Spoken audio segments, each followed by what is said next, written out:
On today's show, winning over the Carolina Hurricanes was nice, but how do the Capitals create a winning identity? And for the players in Hershey, it's all about the next man up.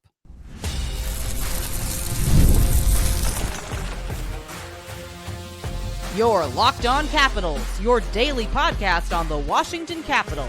Part of the Locked On Podcast Network, your team every day. Well, hello and welcome into this edition of Locked On Capitals, part of the Locked On Podcast Network, your team every day. My name is Dan HOLMI. I've covered the Capitals for the past 4 seasons for Locked On and various other outlets before that. I'm also the host of the weekly show called The Capitals Minutecast, available wherever you find your podcasts. And as always, I want to thank you for making this your first listen of the day and also for making Locked On the #1 sports podcast network. So in this edition of Locked On Capitals, we talk about the win over the Carolina Hurricanes was nice, but it's ultimately about building a winning identity. How do the Capitals do that so they can continue to win these games? I'll talk about that a bit later. We'll talk about the promotion of Patrick Weller. Listen, this is a signal of where the Capitals are at, not just a Band-Aid on the position. Where does Weller fit in? And then in the final segment, we'll talk about the depth in Hershey. And with the injuries on this team, many players should view it as the next man up and be ready to help the Caps when called upon. But just to get it going here, talking about building that winning identity. Listen, it's easy to ride the highs and lows with wins and losses. And you know, the Capitals lost a bunch of games, and then they won a game against a big opponent in the Carolina Hurricanes, and it feels good, right? But I think what's important is to be able to assess and determine how to build a winning culture at the end of the day. And because we don't want to be in that position where the Capitals have the Panthers, they have the Devils on deck, that we don't want to have a big win and then lose a couple of games. So ultimately, how do the Capitals create that winning identity? That's what we're going to talk about here in segment number 1 here. And I want to take it for what it is, right? That I am feeling good about the win. I don't want to be a guy that's just wants to hang on to the negativity. But the biggest thing here is the Capitals are starting to feel like a team with a defined identity again. And, that's one of the things I talked about in yesterday's show, that oftentimes, when you lose a game, you say that took a team back a couple steps. I think that the win yesterday over the Hurricanes pushed the Capitals forward a couple steps. It was a good team building moment. I also think it just really showed how this team needed to dig deep. And I think it was the fight that took place out there, the melee behind Freddie Anderson, and kind of just galvanized this team and put them in a good position that hopefully they learned something. I'm talking the power play playing well. I'm talking about Logan Thompson doing what he does best. But that's the headline here, is this team is starting to feel like a defined identity. Will that be the case? I guess we will find out in the next game on Thursday against the Panthers. But now let me make the case for why that's true. First, you saw it against Carolina, and it was not pretty all the time. But structure beat chaos. The Caps defended like a unit. They attacked in waves, and they made the Hurricanes earn every inch. That I think going into the game, maybe a bit of a trap game for the Hurricanes, as we know that the Capitals got defeated by the Carolina Hurricanes in the playoffs last season. That I think the Capitals were out for blood. They were out for revenge, and that's what they got. And they ultimately did not make it easy for the Hurricanes. And that is a huge shift from the run and hope hockey we saw in some stretches. This is purposeful hockey. That the Capitals still have a long ways to go to dig out of the cellar that they find themselves in, but it is the beginning step. And it's a buy into system. Spencer Carbery, at the end of the day, is asking for details, puck pressure, quick defensive support, clean breakouts, and the players are actually executing. And I think that when they're fully bought into the systems, you see how well this team can play together as a unit, as one cohesive unit. And the second, the personnel usage shows intent. You're giving younger guys real responsibility, something that was foreign to the Capitals in years before. Connor McMichael, he's not being babysat out there. There's no real fear, that he is going to get demoted down to Hershey or that he's going to be a healthy scratch. And I think that, he'd like to have more goals right now at this point, right? But I think that what we saw from him in the last game is encouraging. Hendrix Lapierre as well is getting heavier minutes than most expected. The guy that, the Capitals signed to a bridge deal, a one-year prove-it deal, all things considered, is showing some improvement. And that tells me the staff trusts the Reeds and their habits.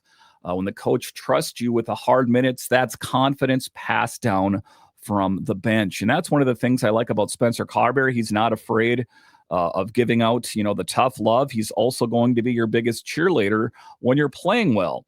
And I think that, his ability to put his absolute faith in the young guys is what has seen some positive returns.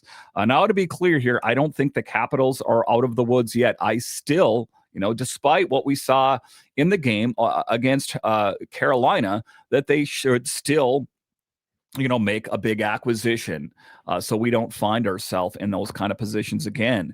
But third, the vets are not trying to do everything themselves. Ovechkin's finishing chances are still huge. John Carlson is still the anchor playing out there. You see him contributing on the power play in different regards, but they're sharing the load. Guys like Tom Wilson are doing the little things that matter, net front work. That Tom Wilson is one of the bright spots of this season, that he is scoring, at a pretty good clip, all things considered. And that complements the younger guys and keeps the lineup balanced. Fourth, the special teams, they need some work. We saw them get a power play goal, right? That they're not out of the doghouse as far as special teams and the power play is concerned, but being able to convert, at least that is a step. And, I know the power play, it still sputters, and the penalty kill had leaky moments, but the structure is there for them to fix it. And, you saw a little bit of different things out there on the ice, trying different players at different positions, the power play, the PK, that kind of thing. But still, it's a work in progress.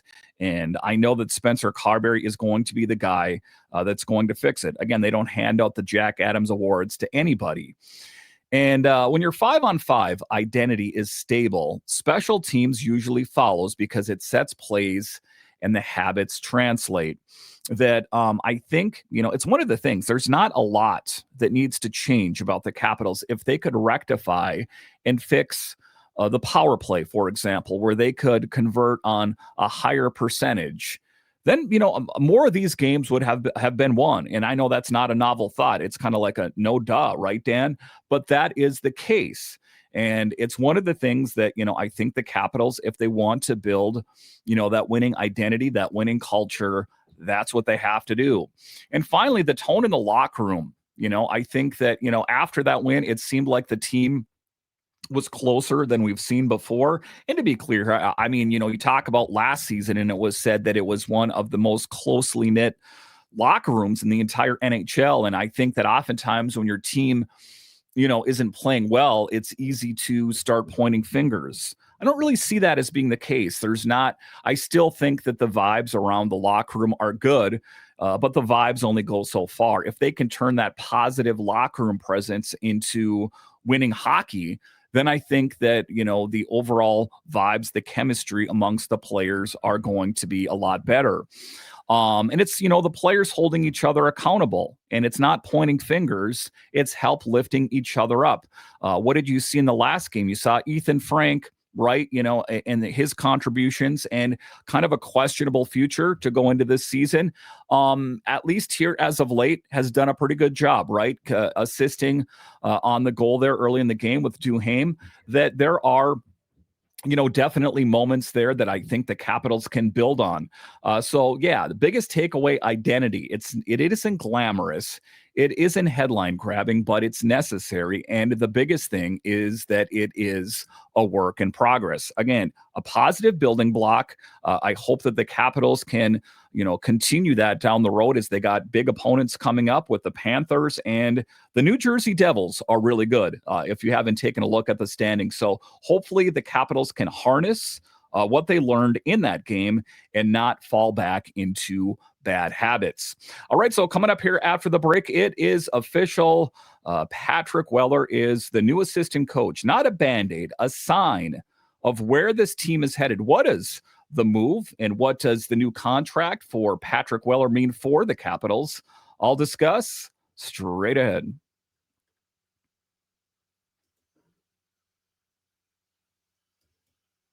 When I'm hydrated, everything just works better. My focus, energy, mood, even my skin. That's why I have been using Drip Drop. It's a doctor-developed hydration that keeps me running at full power no matter what my day looks like. Drip Drop isn't your average sports drink. It delivers 3 times the electrolytes and half the sugar of leading brands, using a science-backed formulation trusted by medical professionals, firefighters, and over 90% of top college and pro teams. I like using Drip Drop as a part of my daily routine. I'll mix a packet in the morning before I go to the gym or during that midday slump, and it makes me feel better.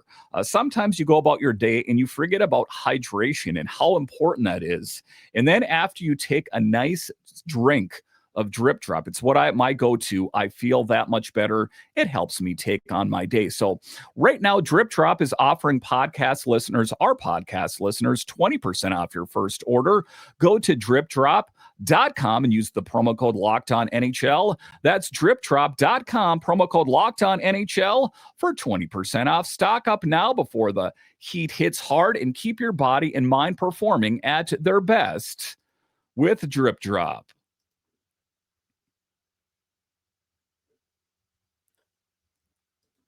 All right, welcome back into this edition of Locked On Capitals, part of the Locked On Podcast Network, your team every day. And I want to thank you for making the Locked On Podcast Network the #1 sports podcast network. You can find me on Twitter. It's at DanCaps218. You can find the show on Twitter. It's at Locked On Caps. So in segment 2 here, we're talking about the Patrick Weller promotion. We can take off the interim tag off of it, that it was made official today, and the right move, as we know that Mitch Love, who was suspended not long ago after an internal investigation, and then the Capitals said, that's it, we don't want to see anymore, that they made it official that Patrick Weller is being promoted. And it's not just a Band-Aid, it is a sign or a signal of where this team is at. So let's dive into that in the second segment. Patrick Weller moving up to the Capitals is a strategic signal about how this franchise wants to operate, not just a bench replacement. And I think he's done a good job, and this guy has a history. We know that he was an assistant in Hershey as well. So again, it seems like a flawless thing. It seemed like a no-brainer, and well, it was made official today. And let me tell you why I think this matters. Weller has been a part of Hershey's core for a long time.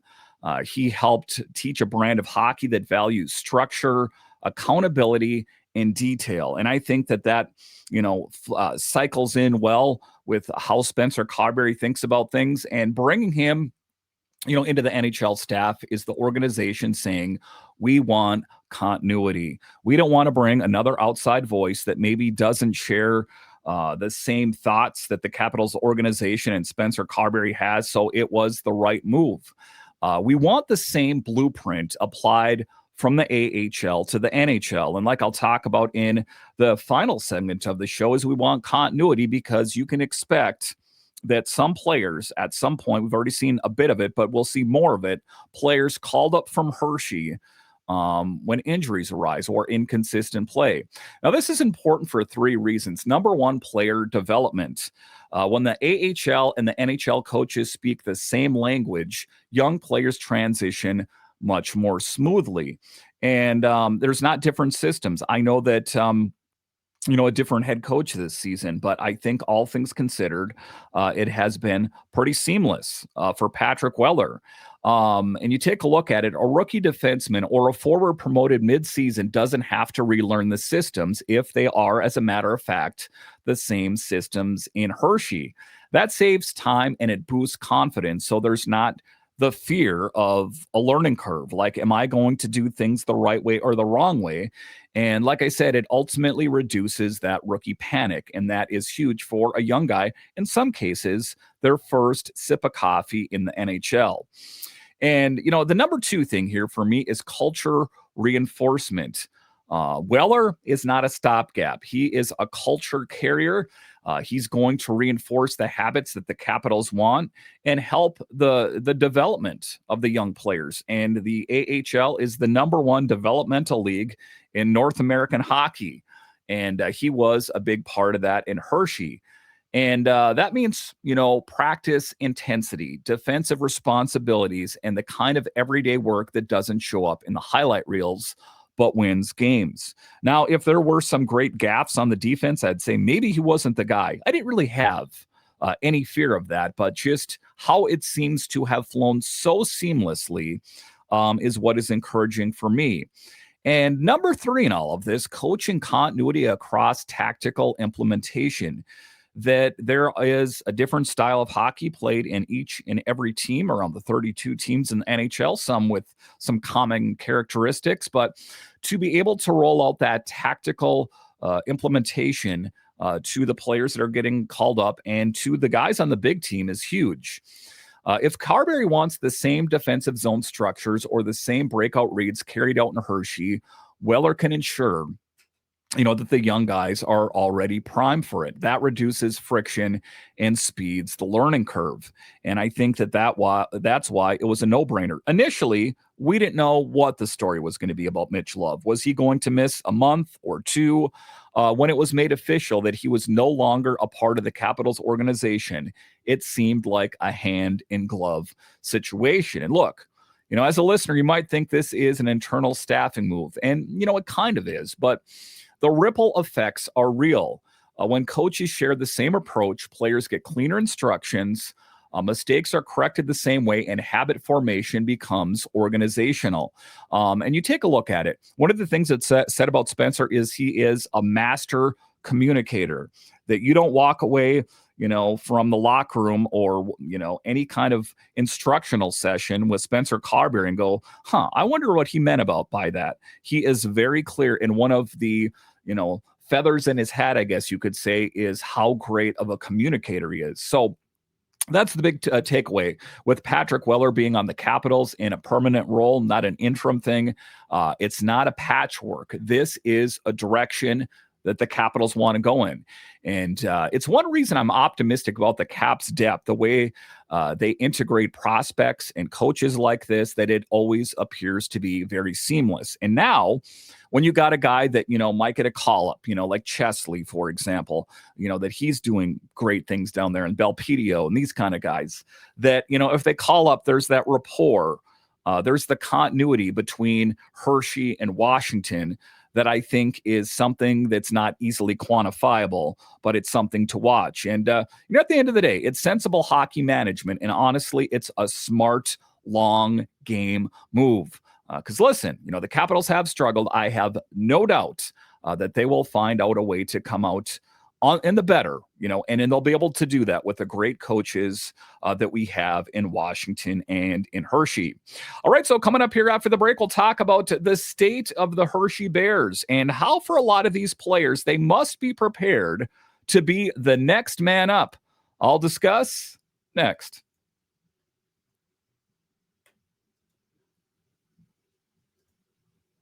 The NBA is back, and there is no better place to get in on the action than FanDuel, the official sports betting partner of the NBA. Even if you miss the start of the game or want to ride the hot hand, FanDuel has live bets on everything from who will score next to fourth quarter comebacks. Plus, you can combine your live bets into a same-game parlay for a shot at a bigger payout. It keeps every game exciting, especially when your team's making a push. So, whether you're a fan of the Wizards or any other team in the NBA, open up the FanDuel app, put a little bit of money on the game, all of a sudden that game got that much more exciting. And right now, FanDuel is giving new customers $300 in bonus bets when your first $5 bet wins. So head to FanDuel.com to sign up and play your game with FanDuel, the official sports betting partner of the NBA. All right, welcome back into this edition of Locked On Capitals, part of the Locked On Podcast Network, your team every day. The best way that you can help grow this show is to subscribe to Locked On Capitals on YouTube, like the videos, and comment anything down below, and join us for the Locked On Capitals Insiders. You will get direct news about the Capitals directly in a text message from yours truly to your phone. We can text back and forth. There's so much to love. There's more information in the show notes. I would love to talk with you. In the final segment of today's show, we're talking about the depth in Hershey and kind of what's on deck for that team as well. Hershey's coming weekend is less about wins and losses and more about proving how deep the pipeline really is. Listen, there's a lot of questions, and there might be a player, in there that might get a promotion. Ilya Protas comes to mind as a guy that I would at least consider getting a look at the center position, considering how well he's playing in Hershey. And some things are made apparent as well. I'm talking to Andrew Crystal. And what is said right now is that, he has to work on his game a little bit, that he still is adjusting to playing in a league of grown men, and that he does a really good job when he's in possession of the puck in the zone, but he still has a bit of work to do when he doesn't have the puck on his stick. So a lot of moving pieces in Hershey. Some players taking steps forward. Some players still need a little bit more development. So let's dive into it. And Hershey, man, they have a brutal slate coming up. Taking a look at the record, though, 5th in the Atlantic, 6-4-1 record, 13 points.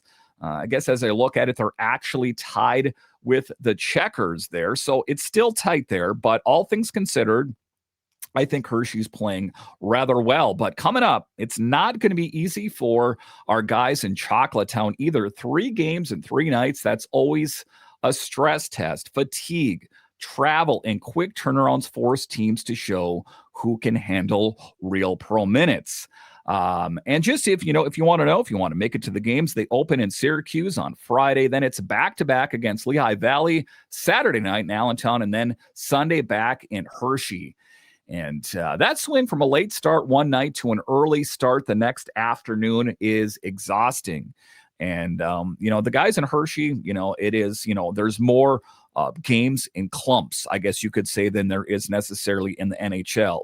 And, those two opponents who can punish you if you're short on legs. So let's talk about the matchup risk and how Hershey can mitigate it. Syracuse, has been a dynamic team. If you keep your kind of your finger on the pulse of the AHL, they started hot, they cooled a bit, but they have scorers who can take over games in a flash. So the Bears will need to be on their toes. And the Crunch recently lost a couple of contributor call-ups, which could change their depth chart and potentially make them more matchup friendly. And that's meaningful at the end of the day. Hershey can exploit it if they, the play gets displaced, gap control defense, and limit transition chances. Lehigh Valley is a different kind of danger. They're red hot on a 4-game run and will be relatively rested. They like to push the tempo if you've watched the game and get pucks behind the defenseman. So what Hershey needs to do is they need to be aware of matchups, stay physical in board battles, and not get outskated. Talking about personnel and a name that should be rather familiar to you if you are a longtime Capitals fan, and that is Brett Leason. Again, I did not have that on my bingo card to start the season to see Brett Leason back in the Capitals organization. Again, there was a feeling for a long time that he was going to be, a player on the Capitals. It didn't work out that way. But he is back in the fold, playing in Chocolatetown, and also an option for the Capitals if injuries arise or inconsistent play. So that is what's next we're going to talk about here is personnel updates. Brett Leason is back in the lineup, and a real boost. He had some visa issues that are resolved, and he is eligible to play. He's slotted in to play with Andrew Crystal and Spencer Smallman if the practice looks translate. And, that trio is pretty dynamic. Hershey gives them more of a two-way reliability up front and veteran presence that can handle heavy minutes in games 3 nights in a row. And injuries are trending the right way too, but cautiously, just to kind of get you caught up. Nicky Lieberman and Zach Funk have been on the ice in limited non-contact work. Ivan Miroshnichenko is skating, but not yet fully integrated with the main group. So the Bears are inching back toward fuller availability, which helps when you're managing a 3-3. And like I talked about the coaching changes as well, I talked about in the last segment what that meant for the Capitals. What does it mean for the Bears? Brent Thompson has stepped into that assistant spot in Hershey. He's a former Bears captain and has familiarity with the organization identity.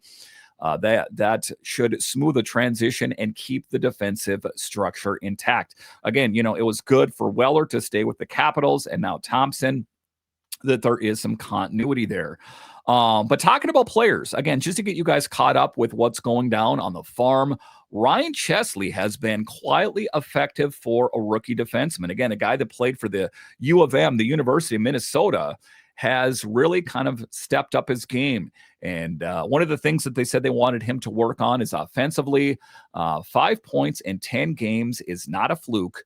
Ryan Chesley is the real deal.